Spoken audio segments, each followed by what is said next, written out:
নিহত মিজান ভাইয়ের সন্তান ফাইজা ইসলাম তার বাবা মায়ের জন্য দোয়া চেয়েছেন। বাবা মার দাফন সৌদি আরবে দাফন সম্পূর্ণ হয়েছে। হজ করতে গিয়ে একই ফ্যামিলির 4 জন নিহত হয়েছে, এটা আপনারা ইতিপূর্বে জেনে গেছেন। তাদেরকে সৌদি আরবে দাফন করা হয়েছে সম্পূর্ণ, এটাও জানেন। ওনার যে মিজান ভাইয়ের যে একটি মেয়ে বেঁচে ফিরেছেন, তিনি আপনাদের কাছে দেশবাসীর কাছে বাবা মায়ের জন্য দোয়া চেয়েছেন। স্ক্রিনের সামনে একটি ফটো আমরা দিয়ে দিয়েছি। আপনারা সবাই মিজান ভাই, তার স্ত্রী এবং 2 সন্তানের জন্য দোয়া করবেন। পবিত্র মাহে রমজান উপলক্ষে একজন এতিম অসহায় মেয়ে তার বাবা মায়ের জন্য, বোনের জন্য দোয়া চেয়েছেন।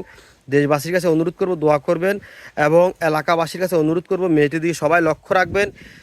মিজানের রেখে যাওয়া এই আমানতটুকু যাতে করে কোনো সমস্যা না হয়, কোনো সমস্যার সম্মুখীন না হয়। অন্তত আমি একটা কথা বলবো, যদি আমি আশা করি তাদের ফ্যামিলি অত্যন্ত ভদ্র নম্র, যতটুকু তার চাচারে আমরা চিনি। যদি আর্থিক কোনো সহযোগিতার বা সাহায্যের প্রয়োজন হয়, তাহলে ইনশাল্লাহ আশা করি আমাদের সাথে পার্সোনাল যোগাযোগ করলেও আমরা যতটুকু পারি আমাদের দ্বারা সম্ভব আমরা সহযোগিতার হাত বাড়িয়ে দেব। ইতিপূর্বে আমাদের ভিডিও দেখে অনেকেই আসলে সহযোগিতা করতে চেয়েছেন।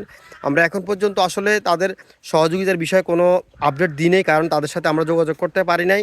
আপনারা অনেকে জানেন যে আমি গাইবান্ধা সফরে ছিলাম, আমি এখন বাড়িতে আসছি। ইনশাল্লাহ আশা করি আমি তাদের ওইখানে যাব, গিয়ে তাদের সাথে কথা বলবো, কথা বলে আপনাদেরকে আপডেট দিয়ে দেব।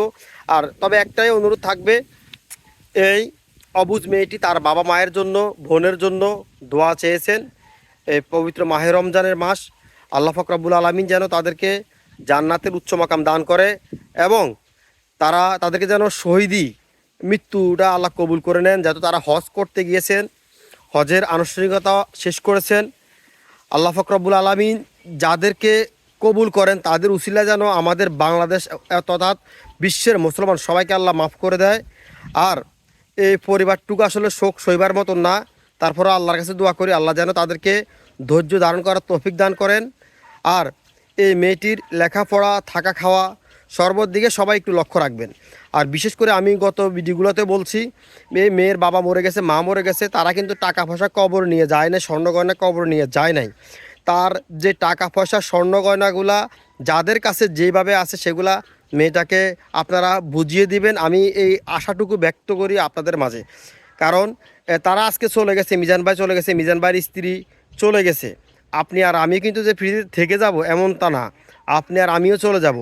এতিমের 1 টাকা হক মেরে যে খাবে সে কিন্তু পরকালে বিশাল আকারে ভুগতে হবে। ইতিপূর্বে আমরা অনেক কিছুই তথ্য নিচ্ছি, আমরা আশা করি সম্পূর্ণরূপে ভালো কিছু তথ্য প্রমাণের ভিত্তিতে আমরা কিছু পোস্ট করব আশা করি সামনের দিনগুলোতে। তো আজকে আমি আসলে বাড়তি কথা না বলে আমি শুধু এতটুকুই বলবো যে অবুজ মেয়েটি তার মা বাবার জন্য দোয়া চেয়েছেন। আমরা সকলে তার মা বাবার জন্য দোয়া করে আল্লাহ যেন তাদেরকে জান্নাতের উচ্চ মাকাম দান করেন। আর সবার কাছে অনুরোধ করব ভিডিওগুলো শেয়ার করবেন। দেশবাসী সবাই প্লিজ দয়া করে তার মা বাবার জন্য দোয়া করবেন।